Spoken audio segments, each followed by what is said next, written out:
พ่อแม่พี่น้องของวรดาทุกท่านนะคะ สวัสดีค่ะพบกันวันนี้อีกนะคะวันนี้เป็นวันเสาร์นะคะพ่อแม่พี่น้องค่ะวันเสาร์วรดาก็ได้ลงคลิปให้พ่อแม่พี่น้องไปแล้ว1 คลิปนะคะ เมื่อตอนช่วงบ่ายเนาะช่วงบ่ายได้ลงคลิปให้พ่อแม่พี่น้องไปแล้ว1 คลิปตอนนี้วรดาก็จะมาลงให้ท่านอีก1 คลิปนะคะ เพราะว่าวรดาได้สินค้ามานะคะ สินค้ามาใหม่เลยสินค้าของแม่กีทอมาวันนี้วรดาก็ไปเอามาแต่สินค้าก็จะมีหลายอย่างนะคะแต่วรดาจะลงวันนี้เพิ่มเติมคือ1 คลิปนี้เป็นสินค้าผ้าดักแด้อย่างดีเป็นผ้าชุดเกรด A แต่วรดาจะมาขายในราคาพิเศษเลยนะคะช่วงนี้สินค้าของเราจัดโปรทุกคลิปนะคะวรดาก็จะมามีผ้าดักแด้ชุดแล้วก็ผ้า4 ตะกอนะคะมาจัดชุดรวมกันให้ท่านแล้วก็เป็นผืนเดี่ยวก็มีแต่ผืนเดี่ยววรดาได้มาในนี้4 ผืนนะคะวรดาจะมาจัดลดให้เหมือนกันนะคะในราคาพิเศษสินค้าเกรด A พรีเมียมนะคะพ่อแม่พี่น้องท่านใดอยากได้สินค้าของวรดาให้ดูดีๆนะคะว่าท่านดู EP ไหน EP ที่เท่าไหร่แล้วก็นัมเบอร์อะไรแบบนี้เรียกว่านัมเบอร์นะคะเรียกว่านัมเบอร์ EP 2,000 กว่าแล้วพ่อแม่พี่น้องขาวรดาขอเรียนอีกขอย้ำอีกเด้อว่าวรดาไม่ได้เก็บปลายทางวรดาเก็บต้นทางโอนเงินก่อนเท่านั้นเพราะวรดาทำงานคนเดียวขายคนเดียวอัดคลิปคนเดียวจัดส่งสินค้าคนเดียวเนาะบางทีบางครั้งนะคะเพราะว่าคนที่สั่งของไม่อยู่บ้านของก็จะตีกลับมันจะเกิดปัญหายุ่งยากกับวรดาก็เลยตัดปัญหาเลยขายที่มันสะดวกสำหรับตัวเองเพราะเราทำงานคนเดียวนะคะขอเรียนขอย้ำถ้าคุณแม่ที่นะคะในโทรศัพท์ให้ท่านไปเซเว่นเอเลเว่นเด้อค่ะเด้อค่าเขาเอาไม่เยอะนะคะประมาณ10 กว่าบาทนะคะเอาบัญชีของวรดาให้หรือถ้าพ่อแม่ไม่เข้าใจก็ให้พนักงานคุยกับวรดาได้นะคะเงินจะเข้าวรดาแล้วเราก็คุยกันอีกทีว่าส่งตอนไหนส่งที่ไหนได้นะคะสะดวกวรดายินดีบริการท่านทุกอย่างถ่ายรูปให้ท่านดูอย่างชัดเจนนะคะโอเคมื้อนี้วันนี้คลิปนี้วรดาจะมาลดผ้าชุดนะคะจากราคาชุดละ1,600วรดาให้ท่านชุดละ 1,200 บาทดูสินค้าก่อนนะคะท่านจะเพิ่งนะคะท่านจะได้ว้าวเลยนะคะโอเควรดาจะให้เลยนะคะชิ้นนี้ชุดนี้เป็นชุดแรกดักแด้ใยไหมงามหลายพ่อแม่พี่น้องดูสีพื้นนะคะเป็นสีกุหลาบสวยชุดนี้จริงๆราคาเต็ม100แต่วรดาขายเพียง 1,200 บาทท่านดูลายดูเชิงสวยค่ะพ่อแม่พี่น้องดูลายดูเชิงหาที่ไหนบ่มีอีกแล้วสวยสุดๆเลยจ้ะให้ท่าน 1,200 บาทเด้อค่าส่งก็50 บาทเหมือนเดิมค่ะคือผ้าเนาะ50 บาทเรายกให้พ่อแม่พี่น้องชุดที่1เด้อค่ะเด้อชุดที่1คือนัมเบอร์1ตัวนี้ 1,200 บาทราคาปกติ 1,600 บาทบางคนบางกลุ่มบางที่จะขาย 1,600 แต่วรดาขายพออยู่ได้นะคะขายพออยู่ได้ 1,200 บาทนะคะโอนก่อนเท่านั้นนะจ๊ะพ่อแม่พี่น้องมีลายละชุดมาก่อนได้ก่อนมาหลังอาจจะได้แต่ได้คนละชุดนะคะวรดาก็เรียนย้ำให้พ่อแม่พี่น้องชัดเจนเด้อค่ะเด้อ 1,200 บาทขอโซ่ให้ท่านเบิ่งก่อนเด้อสวยมากๆงามหลายๆงามแท้นะคะงามคักค่ะงามคักอีหลีค่ะอันนี้งามคัก 1,200 บาทแค่นั้นเองค่ะพิเศษ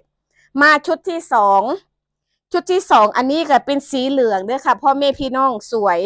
สีเหลืองนี่เนื้อนิ่มมากเลยพ่อแม่พี่น้องขาดูสีพื้นของเพิ่นนี่ค่ะสีงามเนื้อดีสวยงามอีหลีค่ะเหลืองนวลค่ะตัวนี้อ่ะบอเม่นเหลืองแบบอะไรวะเหลืองขมิ้นนะคะตัวนี้นะโมเมนไม่บอเม่นเหลืองแบบดอกคูณเด้อค่ะอันนี้เหลืองนวลงามนะคะ 1,200 บาทคือกันเด้อพ่อแม่พี่น้องคะ 1,200 บาทวรดาลดให้เด้อลดราคาพิเศษแล้วจ้ะลดราคาพิเศษแล้วจ้ะ 1,200 บาทจาก 1,600 บาทเด้อค่ะเด้อวรดาพิเศษให้ 1,200 บาทเด้อค่ะเด้อ สินค้าของวรดาถูกต้องตรงปกทุกชิ้นทุกผืนทุกชุดค่ะราคาตรงปกสินค้ากับตรงปกค่ะกว้าง1 เมตรนะคะหน้าผ้ากว้าง1 เมตรยาว4 เมตรคำว่ายาว4 เมตรคือผ้าสี2 เมตรผ้าลาย2 เมตรนะคะรวมกันเป็นผ้าชุดนี่คือ1 ชุดเด้อ1 ชุดค่ะ1,200 บาทอันนี้คือราคารถแล้วเด้อค่ะเด้อนี่ค่ะสวยงามงามหลายงามคักเด้อค่ะงามคักแท้ๆ1,200 บาทเด้อค่ะเด้อวรดาพิเศษให้ท่านเด้อค่ะ1,200 บาทเด้อค่ะโชว์ก็เด้องามแท้งามคักค่ะพ่อแม่พี่น้องงามคักงามหลายค่ะงามหลายต่อมาเป็นชุดที่3เด้อค่ะเด้อชุดที่3นี้เป็นงามคักค่ะงามคักสีฟ้าค่ะสีฟ้างามคักค่ะงามหลายงามคักนี่ค่ะลายการบินไทยรักคุณเท่าฟ้านี่ค่ะเบิ่งเน้งามแท้งามคักราคานี่หาอยู่ใส่บ่ได้แล้วค่ะหาอยู่ใส่บ่มีอีกแล้วให้ท่าน 1,200 บาทเท่านั้นเองเด้อค่ะเด้อมาเด้อพี่น้องค่ะทุกทน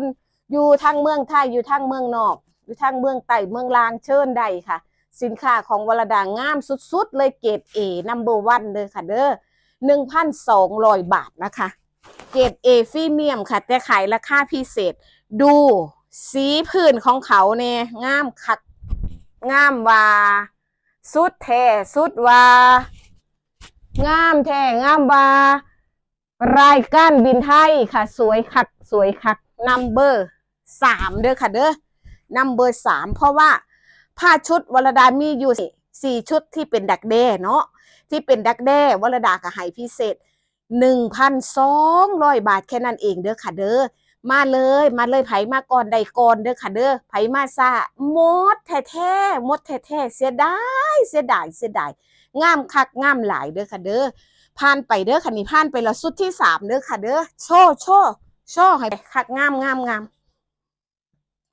มาอีกชุดที่4โอ้ยงามคักหลายงามแท้อันนี้เป็นสีเปลือกปูนแต่เปลือกปูนอมโอรสค่ะเปลือกปูนอมโอรสเบิ่งเน่ชมเน่เข้มซอยกันงามแท้งามหลายเด้อค่ะเด้อโอ้ยวรดางามจนน้ำตาไหลสะอ่อนล่ะค่ะสะอ่อนงามหลายเนาะงามคักค่ะ 1,200 บาทช่วงนี้เป็นงานแต่งเด้อค่ะงานแต่งงานบุญงานบวชเอาไปตัดเด้อค่ะเด้อเอาไปตัดงานบุญงานแต่งเด้อค่ะเด้อลูกหลานแต่งงานเดือน4เดือน6ของเฮางานบุญงานบวชเด้อค่ะเด้อแล้วจักหน่อยก็แห่พระเวทจักหน่อยก็แห่เขาพรรษาโอ้ยแห่อีหยังละสงกรานต์นะคะเนาะแห่สงกรานต์บ้านเฮาก็โอ้ยไปร่ำงามแท้สวยค่ะ 1,200 บาทเด้อค่ะเด้อผู้ใดสนใจมาเลยงามคักเด้อค่ะอีแม่เอ้ยมาเด้อลูกหลานซื้อฝากแม่ก็ได้เด้อค่ะนี่งามจนน้ำตาสิย้อยแล้ววรดานี่ค่ะงามคักสวยมาก 1,200 บาทเด้อแม่เด้อลูกหลานมาซื้อให้คุณแม่เน่ซื้อฝากคุณแม่หรือคุณแม่ฝากลูกหลานก็ได้ลูกหลานมาจากต่างประเทศหรือลูกหลานมาจากเมืองลางเมืองใต้ได้เบิร์ดเด้อค่ะเด้อ 1,200 บาทแค่นั้นเองเด้อค่ะวรดามีอยู่4 ชุดดักแด้ใยไหมเด้อค่ะดักแด้ใยไหมเกรด A พรีเมียม 1,600 ขายแค่ 1,200 เด้อค่ะเด้อขายแค่ 1,200 เท่านั้นเด้อค่ะเด้อโอ้ยงามเอาโซ่คักหลายค่ะคักแท้มาอีกนะคะเนาะอันนี้เป็นดักแด้ชีกวางเนื้อนุ่มสวยค่ะลายเข้มข้นสีเข้มมากเป็นสีตะก่อค่ะเงางามชุดนี้ปกติขายกันอยู่ 1,600 1,800 นี่ค่ะดูสีผื่นเพิ่นแน่งามสวยแต่วรดาก็มาจัดนะคะจัดราคาพิเศษให้พ่อแม่พี่น้อง1,250 บาท 1,250 บาทแค่นั้นNo. 5ค่ะฝ้าย1 2 3 4 5No. 5ฝ้ายเด้อค่ะเด้อให้พิเศษเด้อค่ะ 1,250 บาทแค่นั้นค่าส่ง50 บาทโอนเงินก่อนอย่างเดียวนะคะเด้อโอนเงินก่อนอย่างเดียวเด้อมีชุดเดียวเด้อค่ะนี่มีชุดเดียว รายดอกพิกุลเด้อค่ะเด้อดอกพิกุลไล่ต้นตำรับของเมืองสกลนครวรดาผ้าข้ามอยู่ที่จังหวัดสกลนครเด้อค่ะวรดาเป็นคนเกิดอยู่จังหวัดหนองบัวลำพูเด้อคนอีสานนะคะคนอีสานมาใหญ่โตที่จังหวัดสกลนครมีลูกมีเต่ามีขอบมีขั้วจนผัวตายก็อยู่เมืองสกลนครนี่แหละค่ะเด้อพ่อแม่พี่น้องเด้อมาใหญ่กาหน้าบ้านก็อยู่เมืองสกลนครกะมาทำมาหากินอยู่พี่แต่น้อยเนาะค่ะเนาะนี่ค่ะงามยกเบอร์ให้แล้วเนาะเบอร์1,250 บาทอุ้ยงามคักค่ะสะอ่อนหลายโซ่ไว้ก่อนโซ่สะอ่อนมาอีกชุดที่6เด้อค่ะชุดที่6ลายการบินไทยรักคุณเท่าฟ้านี่ค่ะนี่รายการบินไทยรักคุณเท่าฟ้าค่ะเบิ่งดีๆค่ะซีสกอดักแด่งามซีตะกอดักแด่นะคะสวยการบินไทยรักคุณเท่าฟ้าค่ะวรดาก็ให้พิเศษจริงๆผ่าชุดดีต้องขาย1,800หรือ1,600ให้1,250 บาทเด้อวรดาพิเศษให้พ่อแม่พี่น้องนะคะนัมเบอร์6ค่ะซิกว่า6เลยเนาะ ว่าถือว่าพิษว่าเป็นอย่างเนาะค่ะเนาะถ้าว่าแบบบอสซีเลียดนะคะโอเค1,250 บาทเด้อค่ะเด้อพิเศษกว้าง1 เมตรยาว4 เมตรผ่าสี2 เมตรผ่าลาย2 เมตรสวยมากๆเลยค่ะเรียกว่านัมเบอร์วันก็เรียกกันเด้อค่ะเด้อชุดนี้รายการบินไทยรักคุณเท่าฟ้านะคะ1,200 บาทเด้อจ้ะพ่อแม่พี่น้องโอ้ยงามหลายค่ะสีเข้มงามค่ะสวยค่ะสวยมีไร่ละชุดเด้อค่ะมีไร่ละชุดเท่านั้นบ่ได้มีอีกแล้วนะคะเวลาโซ่ก่อนโซ่ไว้อีกโอ้โหงามโซ่ไว้เลยค่ะโซ่ไว้เลยห้องนี้เป็นห้องวรดาเอาไว้อัดคลิปโดยเฉพาะนะคะอยู่บ้านนะคะห้องนี้เนาะไว้อัดคลิปโดยเฉพาะเลยค่ะโอเคแล้วเฮ้ากระสีมาตัวนี้อีกนะคะตัวนี้มีอยู่4 ผืนนะคะอันนี้เป็นผืนเดียว1x2 เมตร1x2 เมตรสีสวยงามผ่ากว้าง1 เมตรยาว2 เมตรแต่2 เมตรเกินอยู่แล้วค่ะอันนี้ยกนัมเบอร์วันเลยนะคะพื้นละ600 บาทหมดแล้วหมดเลยบอบี้อีกค่ะหมดแล้วหมดเลยพ่อแม่พี่น้องเบิ่งลายงามคักบอเรียมยุบคือผ่าไหมนี่แต่ผ่าไหมผืนละ1,000 กว่าบาทเด้ค่ะอันนี้ผ่าแดกๆย่ายไหมนี่แค่600 บาทเด้ค่ะ600 บาทนะคะ600 บาทเมื่อกี้นัมเบอร์อย่างนอ6เนาะ6แล้วต่อมาเป็นนัมเบอร์7นะคะ7-11เนาะนี่ค่ะนัมเบอร์7ค่ะ600 บาทเด้อพ่อแม่พี่น้องเลียมเงายุบป่านผ่าไหมไหมป่านผ่าไหมเด้ค่ะนี่งามจะขายราคาถือ600 บาท600 บาทค่าส่ง50 บาทเท่านั้นเองเด้อค่ะเด้อ600 บาทเด้อนี่วรดาให้พ่อแม่พี่น้องพิเศษเลยค่ะมามือนี่เลยยังอุ่นๆอยู่ตัดออกจากกีมาอุ่นๆเลยเพราะว่าผ่าวรดาบ่ได้ไปเก็บตกมาเด้ค่ะนี่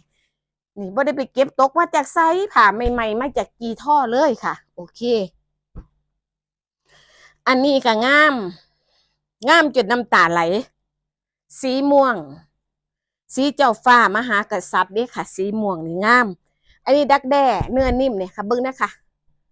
ย้วยปั่นนั่งฟ้าเลยอ่อนนิ่มปั่นนั่งสาวไทยเห็นบ่คะนี่ค่ะงามให้ท่านคือกัน600 บาทเด้อค่ะนี่600 บาทนะคะเนาะนัมเบอร์8พ่อแม่พี่น้องนัมเบอร์8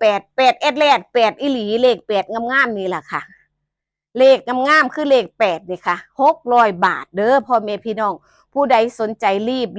หมดแล้วหมดเลยมียางละผืนตรงค่ะภาษาอีสานหรือภาษาสกลนครเรียกว่าสินตรงหนึ่งอันนี้ยางละตรงเดี่ยวเด้ค่ะเด้ออันนี้เรียกว่าตรงเดี่ยวเนาะตรงเดี่ยวเด้ค่ะนี่อันวรดาสิพยายามบอกภาษาอีสานนำมาอันคนไทยเพิ่นสิถามวรดามาว่าวรดาว่าภาษาอีสานแน่อันแม่สิได้ฮู้ว่าภาษาอีสานเฮานั่นภาษาลึกๆมีหยังแน่อันนี้แหละค่ะภาษาอีสานเรียกว่าสินตรงหนึ่งค่ะเอิ้นเป็นตรงนะคะนะขัดภาษาไทยเป็นผืนภาษาอีสานเรียกว่าเป็นตรงเนาะค่ะเด้อตรงหนึ่งค่ะตรงหนึ่งเนาะเรียกว่าตรงหนึ่งค่ะสินตรงหนึ่งมาอีกนี่ค่ะอันนี้ก็งามเรียมยุบคือกันค่ะอันนี้เรียมยุบแบบผ้าไหมคือกัน สวยแต่ตัวนี้สิเป็นสีน้ำตาลแคบน้ำตาลนี่ค่ะนี่งามงามเรียบยุบคือกันค่ะนี่ค่ะอันนี้ก็มีพื้นเดียว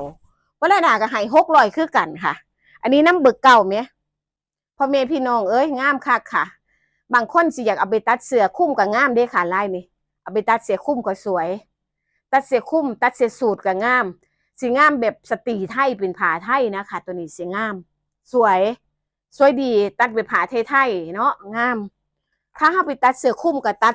แบบลีลาจักหน่อยแต่งแขนแต่งข้อจักหน่อยงาม600ค่ะพ่อแม่พี่น้อง600เท่านั้นงามเด้ค่ะนี่งามหลายวรดาให้เด้อ600 บาทเด้อค่ะบางคนขาย900เด้ค่ะบ่ขาย600คือวรดา600เด้อค่ะแล้วพื้นนี่เนาะวรดาว่างามงามคักอันนี้งามแบบผู้ดีไหมค่ะนี่เรียบร้อยงามแท้ม่วงนี่ค่ะท่านเบิ่งดีๆม่วงอมครีมแต่เขาสิเป็นม่วงงามม่วงนวลก็คือกันวรดาให้600 บาทนัมเบอร์10เลขเข้าคืองามแถมมือนี้ลงโตทั้งหมดมี10นัมเบอร์ค่ะวรดาก็ให้ท่านพิเศษแต่สินค้ามีอีกอยู่ค่ะแต่มือนี้วรดาสิอัดเพิ่มแค่คิดเดียวเพราะวรดาอยู่บ้านผู้เดียวมันสิพับหลายโพดวรดาสิลงไปอัดอยู่ตลาดมื้ออื่นเพราะว่าหลานบ่อยู่หลานกลับบ้านกับพ่อกับแม่กับตังอำเภอไปหาหลานสาวน้อยอยู่อำเภอวาริชภูมิวรดาอยู่บ้านคนเดียวค่ะต้องเฮ็ดงานแบบเร่งรัดเดี๋ยวอัดคลิปแล้วนี่วรดาก็ไปตัดคลิปลงไลน์ให้ท่านแล้วก็มาพับผ้าใส่ถุงแล้วก็ขนของขึ้นรถงานผู้เดียวเด้ค่ะพ่อแม่พี่น้องถ้าเป็นเฮาเอามาอัดอยู่เฮียนหลายมันได้คนหลายแม่พ่อแม่พี่น้องเวียกหลายคนผู้เดียวเป็นแต่เละโตนวรดาคือหยังนี่แม่เฮ็ดผู้เดียวงอกอยู่ตั้งแต่อายุอัน10 กว่าปีออกจากโรงเรียนนั่นมาแต่หนองบัวลำพูว่าอยู่สกลนครก็เฮ็ดเวียกได้ลูกเขย2 คนได้ลูกไผ่คนหนึ่งอายุ60แล้วก็ยังเฮ็ดอยู่จังสี่เฮ็ดเวียกแม่เพราะว่ามันเป็นอาชีพที่เฮามักเนาะถ้าเฮาไปเฮ็ดในเฮ็ดหน้ามันก็แฮงลำบากกว่านี้ก็เฮ็ดไปซะแล้วพ่อแม่พี่น้องเอ้ยได้หน่อยก็กินหน่อยได้หลายก็กินคือเก่าได้หลายก็กินคือเก่าได้หน่อยก็กินคือเก่าเพราะว่าคนเฮามันต้องกินต้องใส่ก็ต้องหาเนาะพ่อแม่พี่น้องผู้ใดก็เมตตาสงสารวรดาก็อุดหนุนกันมาตลอดอยู่จังซั่นก็ขอบคุณเด้อค่ะทุกท่านเอ้ยน้ามาถึงกับขอบคุณหลายๆเด้อทุกคนนี่ค่ะ600เบอร์10ค่ะมีพื้นเดียวค่ะโอเคพ่อแม่พี่น้องทุกท่านนะคะที่เขามาเบิ้งนะคะเดี๋ยวเขามาเบิ้งคลิปของวรดากับมือนี่กับอาการดีขึ้นร้ายค่ะเพราะว่าเป็นไข้เนาะ2-3 มื้อเสียงบ่มีแต่ตอนนี้ก็เสียงในข้อฟ้าอยู่มื้ออื่นก็สิไปฉีดยาแก้ไขอีกแล้วก็หมอว่าสิฉีดยาบำรุงให้น้ำเนาะค่ะเนาะก็สิดีขึ้นหลายก็เลยว่าเฮามีกำลังสู้ก็สู้ต่อไปค่ะพ่อแม่พี่น้องตราบใดที่เฮามีลมหายใจอยู่ก็ต้องสู้ต่อไปเนาะทุกคนก็สู้ต่อไปแต่เฮาก็มุมมองที่ดีแล้วว่าเฮายังดีก็กับหลายๆคนบางคนก็เพิ่นไปเฮ็ดงานตากแดดเนาะจักแบกจักหามแต่เฮาก็เฮ็ดซ้ำเฮาเฮ็ดได้เนาะก็สู้ได้แล้วเฮาก็สู้ไปสู้บ่ได้เฮาก็พักมานอนมันก็เป็นอาชีพของเฮาเฮาก็ภูมิใจเฮาก็ดีใจที่เฮาเฮ็ดได้ซ้ำนี้ผู้หญิงตัวน้อยๆคือวรดาก็เฮ็ดมาจักเท่าใดแล้วก็คือยังเฮ็ดอยู่ก็สู้ต่อไปนะคะคนเฮาเบิดกำลังก็เซาแค่นั้นล่ะค่ะวรดาก็ขอบคุณพ่อแม่พี่น้องทุกคนเด้อค่ะเด้อขอย้ำขอเรียนอีกค่ะสินค้าของวรดาคือโอนเงินก่อนแค่นั้นบ่ได้เก็บปลายทางเด้อค่ะทุกคนที่ซื้อสินค้าวรดาก็สิเซกให้เข้าใจกันทุกคนแล้วก็ตอบวรดาแค่นั้นเองว่าเอาหรือบ่เอาวรดาก็สบายใจวรดาก็สิได้ขายให้คนอื่นต่อไปวรดาบ่ได้บังคับเด้อค่ะว่าต้องซื้อแค่ตอบว่าบ่เอายังบ่ชอบเฮาก็สิได้แจกจ่ายกันออกไปเนาะขายให้คนอื่นต่อไปทุกวินาทีในการออนไลน์มันมีประโยชน์ค่ะมีประโยชน์สำหรับคนขายเนาะค่ะเนาะโปรดเข้าใจกันแน่แล้วก็กดไลค์กดแชร์กดติดตามเพิ่มเติมให้วรดานี่เด้อวรดาก็สิมีคอนเทนต์มาใหม่ๆมาให้ทันเรื่อยๆคือแบบนี้แหละอย่าตลกวรดาเด้วรดาก็อยากให้พ่อแม่พี่น้องค่ะมีรสหลายแบบหลายอย่างมีหลายรสชาติเนาะบอกภาษาลาวนำเฮาแน่คันบ่เข้าใจก็ถามมาโอ้ยทุกคนฮู้จักเบิดละภาษาลาวเนาะภาษาง่ายๆแต่ภาษาอังกฤษภาษาฝรั่งก็ยังเว้าได้เนาะภาษาลาวฟังกันง่ายคือหยังนี่เนาะพ่อแม่พี่น้องก็เลยบ่มีหยังอีกแล้วค่ะไว้วันนี้นะมีแต่คำว่าขอบพระคุณทุกท่านเด้อเจอกันคลิปหน้าจ้าสวัสดีค่ะ